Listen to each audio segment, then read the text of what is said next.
ห้ามใจเท่าไรหัวใจก็ยังไม่ฟังยังหวัง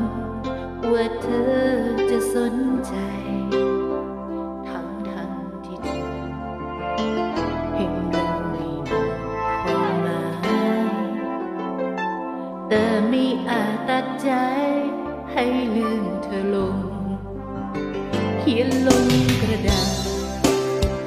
เขียนลงไปหมดทุกอย่างความหลังที่เธอทำช้ำใจยังเตือนความจำไว้ตรงที่ทางที่สัญญาเอาไว้ว่าเธอไม่รักเขียนทุกอย่างไว้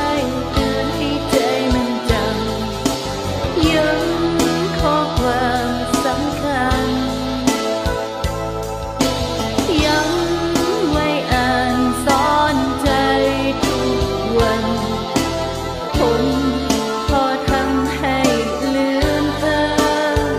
แม้มันจะเจ็บแม้มันจะทรมานและมันจะทำเราร้องไห้เพราะคือความจริงเรื่องจริงที่ปวดใจที่สัญญาเอาไว้ว่าเธอไม่รัก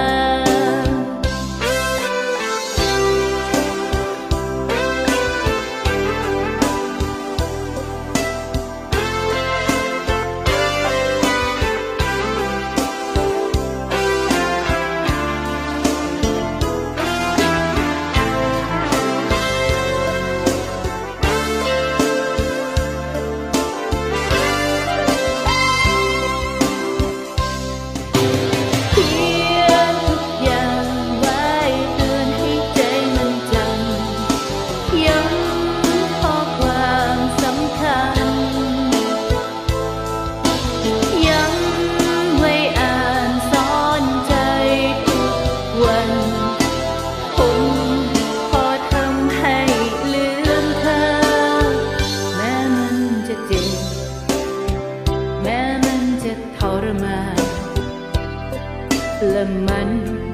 จะทำเราร้องไห้ก็คือความจริงเรื่องจริงที่เจ็บปวดใจขีดเส้นใต้